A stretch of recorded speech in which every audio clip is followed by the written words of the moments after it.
Hey, this is JC and welcome to Small Brick City, where we want to help you build a Lego city regardless of the space you have. In this video, I'll give you some tips on building a tiny modular building.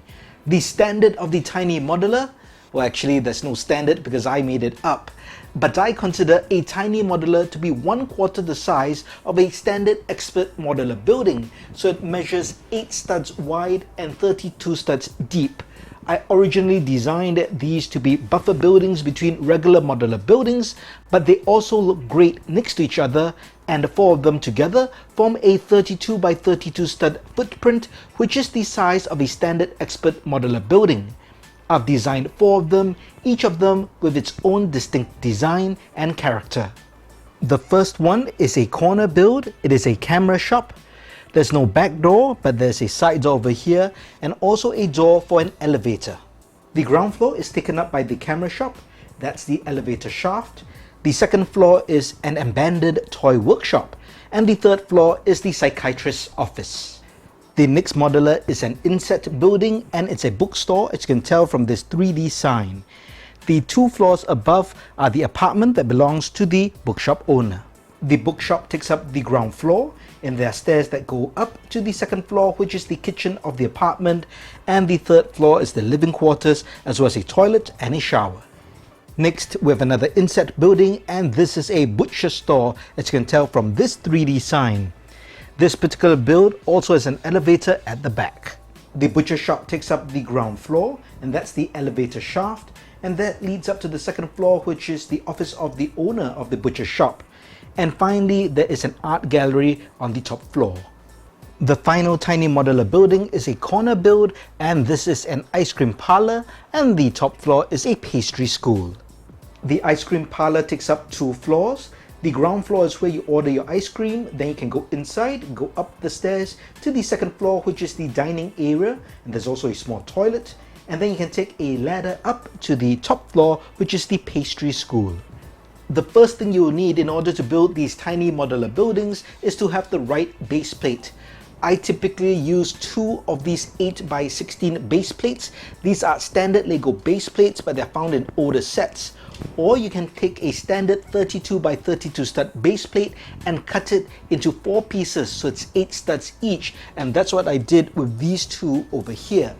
You can check out how to custom cut your Lego base plate by following the link in the card above or in the description.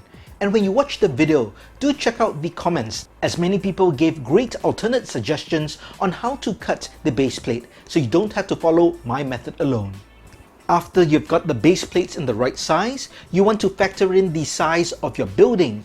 And I'll just say, remember to leave 6 studs of sidewalk space in front.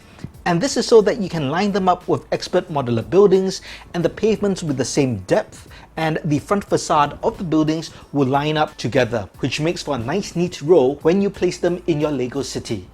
The specification of the back sidewalk or the backyard is not so important. As you can see, for the corner builds, I've built them almost all the way to the end. In the case of this particular build, I've given 7 studs of space for the backyard. And for this other building, I've just given 1 stud of space, and the reason for these 2 buildings, there are elevators. When you're building a tiny modular building, it's just like building an expert modular building, and there are 2 types of buildings that you can choose from. You can choose an inset building, which means the building is designed to be placed in between 2 buildings, or you could build a corner building, in which case you can choose to build a corner that's supposed to be on the right hand side or the left hand side, and you can tell that by the windows on this side and the other side. Obviously you wouldn't be able to put this corner on the other side. So when you're thinking of building your tiny modular, decide whether you want to build an inset building, and if you're building a corner building, be sure you know which side of a corner you want to build that will fit into your Lego city. For inset buildings, make sure that when you build it or design it, there's nothing on the sides. And if you have any fixtures or decorations or signs, make sure they don't protrude out on either side as well.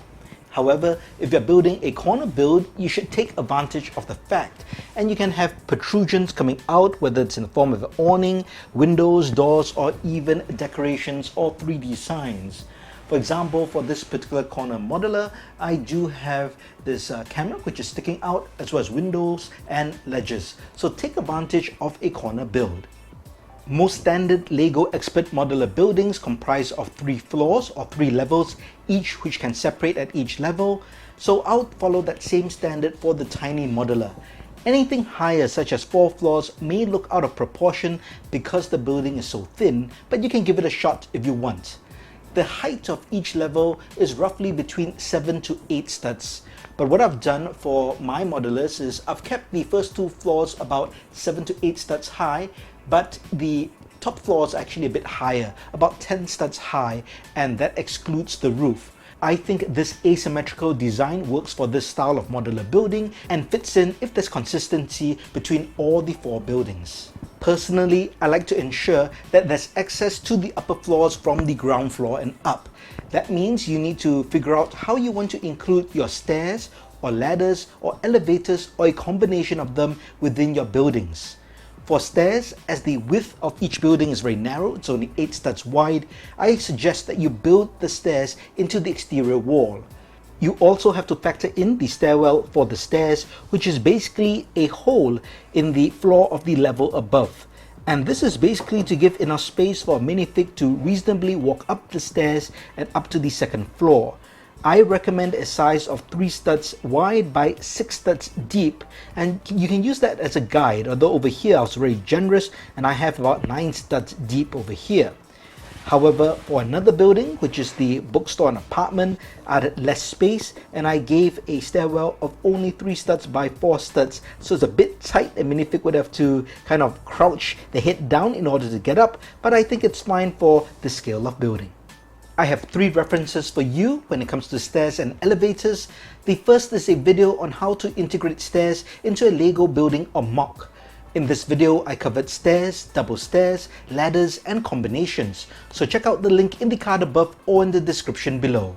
The second reference is a set of free building instructions for this mini house. In the instructions, we show how to integrate a set of steps into the exterior wall of a building, which can be very useful when it comes to building stairs for the tiny modulars.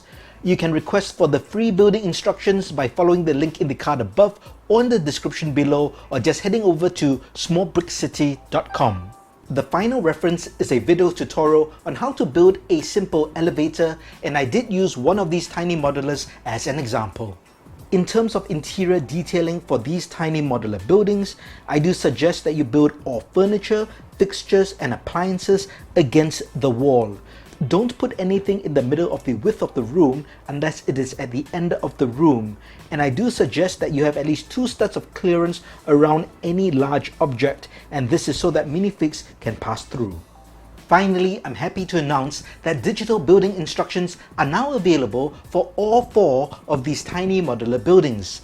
We've spent significant time improving these builds and creating detailed instructions for each build.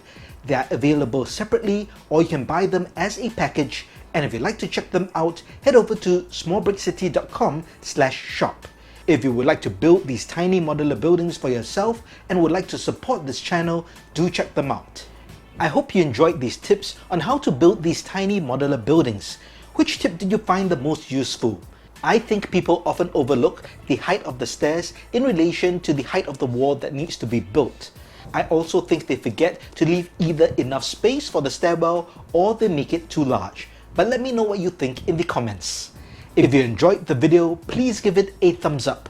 And if you haven't, please subscribe to the channel and do check out these 2 videos before you go.